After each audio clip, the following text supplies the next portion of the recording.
Welcome to Basketball Talk Pro. My name is Ron Ekker, and we're starting on another subject today, but before we get into it, I'd just like to make a reference to the statistics course that a number of you are working on. I'm really quite pleased with some of the responses and some of the contributions that those working on that course are making, and I just really feel that they're gaining so much depth and knowledge that they can use as a coach. I marvel at some of the things that I'm reading, and I know that one thing, I don't know how many years many of these people have been in the game. It took me a long time to get where they are right now. So I'm very pleased with that, and I think that if you haven't decided to do the coursework yet, to register and be a part of it, you get a small discount of 20% because you're in Basketball Talk Pro, and I think it'll be very good for you. I think it would help your career down the way. I fear for coaches who don't to work in this area. They're going to get left out. It's just the way it is. It's coming along pretty fast. Well, the title of this subject today may have some of you wondering. I call it tightening the screw. And I will explain that deeper in just a little bit. But basically what I'm talking about here is taking the whole, breaking it down into drill work that helps us to smoothen and make better not only the offense or defense you're working on, but the players that are performing it. And this tightening the screw part is really getting down to fine detail in something that you're teaching. And you can't go fast, but I will explain it as we go along. But I think the best place for me to explain it is a little story. I think I may have even mentioned this man before. He was my boat mechanic, and he's passed away. He's the closest I've ever come to meeting a Zen person. He could have been Buddha for all I know. He had such an outstanding work method and such a ease with what he did it. But you know, he would come and work on my boat, and I won't go into all the details. But once in a while, he would be not quite satisfied. He would just say, something's missing, something's wrong.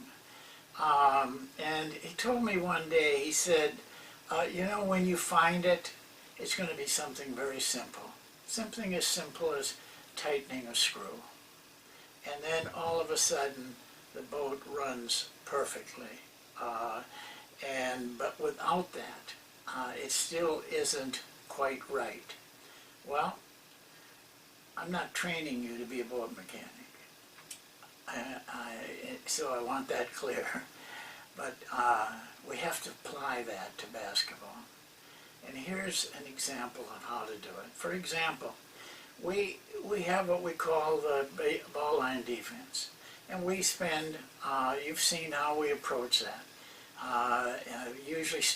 Always start with a shell drill.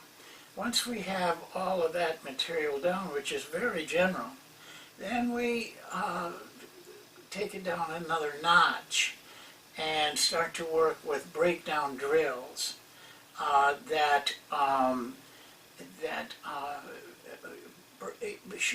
give the players a chance to gain real skill in each part of it. Well, let's just take one. In the ball line defense, one aspect of it that I make a lot of emphasis on, and I think is very important to the defense, is overplaying the wing pass. The pass from the guard to the wing. All offenses have some way of doing that. But let's take the guard to the wing pass and overplaying that. We overplay that for a reason.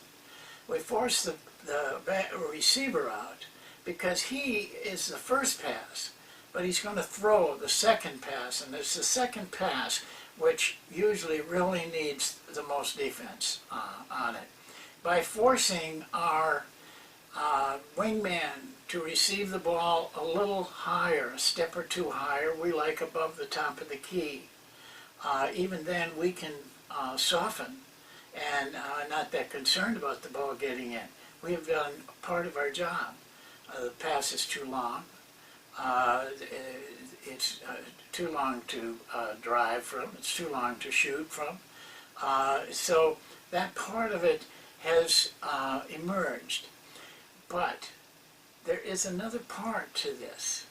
And this is where we come to the very, very exclusive, minor part that might be the reason you succeed or fail. A lot of times is. And I will tell you what that is right now. When you overplay a man at the wing, you are in a bad position if you're aggressively overplaying and you're not holding back, which a lot of players do. But if you're really aggressively forcing that guy out of that position, you really are in a bad defensive position once he gets the ball. It's that second to a second and a half when the ball is passed to reorganize your position correctly so that you have the position you want to have by the time that he gets ready to do anything with the ball. And this is the little hidden gem that can raise heck on everything you're doing or make you do things very well. That little added gem can make the whole thing a thing of beauty, a thing that you can consistently, night after night, possession after possession, do a good job on an area that requires a good job. Because if you are not right when he gets the ball, then he has the right to drive. He, chances are, has a better passing lane. He might even have a shot. So this is a very sensitive area. It's the position after the pass. That's what we call tightening the screw. When you get to that level of depth in what you're doing, you are now reaching a whole new level of play and mastery that very few people have. You look at most people, defensive players, after their man gets the ball. A lot of them are way out of position. Sometimes the man of the ball doesn't take advantage of it, but you can't depend on that. The good players do take advantage of it. Well, this is a very short thing. It doesn't require a special drill. It just requires tightening the screw a little, making it a little bit better.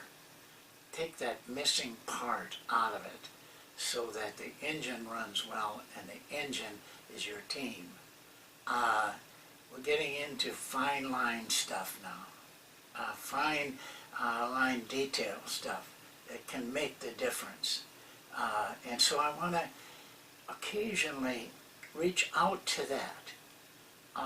And by doing a very short lesson on that particular day, maybe 5-6 minutes, and just focus on a very small but important part of what we're trying to obtain with our practice drill or practice drills. Most of them, as I said, will not require a new drill. You can do the same drill. It's just a matter of emphasis now. and making the players aware of it, and practicing and repeating until it becomes second nature to them, and they do it without thinking. And I've seen players that I have coached who, in the heat of a clutch game, have made that move without even thinking about it in a game. Right in front of me, one of them was, and it meant the ball game for us. It was beautifully done, but without thought. It became instinctive. I'm going to call it a 5-minute gym. It's just a little 5-minute talk about one specific area of, probably almost always, something you have worked on. That you can't come to this stage until the rest of it has been layered on and you're doing everything correctly, and you're doing the kind of job you need. So every once in a while, you'll recognize it when I say tighten the screw, and I'll have a colon, and I will tell you what part we're going to work on a very definite but small detail of the skill involved. Well, that's my 5-minute gem for today. I may have been a little over because I had an explanation to do, but we're taking some real steps now. We're on quite a journey. I think I don't know if it'll ever end, but I think along the way you'll start to see how far you've gone. If you've been conscientious about what we're doing, if you've listened to these, watched them, put them into effect, did the things you're supposed to do, all of a sudden you're going to find people saying to you, boy, you really improved your coaching. You're really doing a great job out here. The team looks great. They got a lot of confidence. All those things are yours, but it takes work. So I'm going to see you next time, I hope, and we'll move our little gems in when we think the time is right. That's it. Have a nice weekend, and be thinking about basketball. Thank you.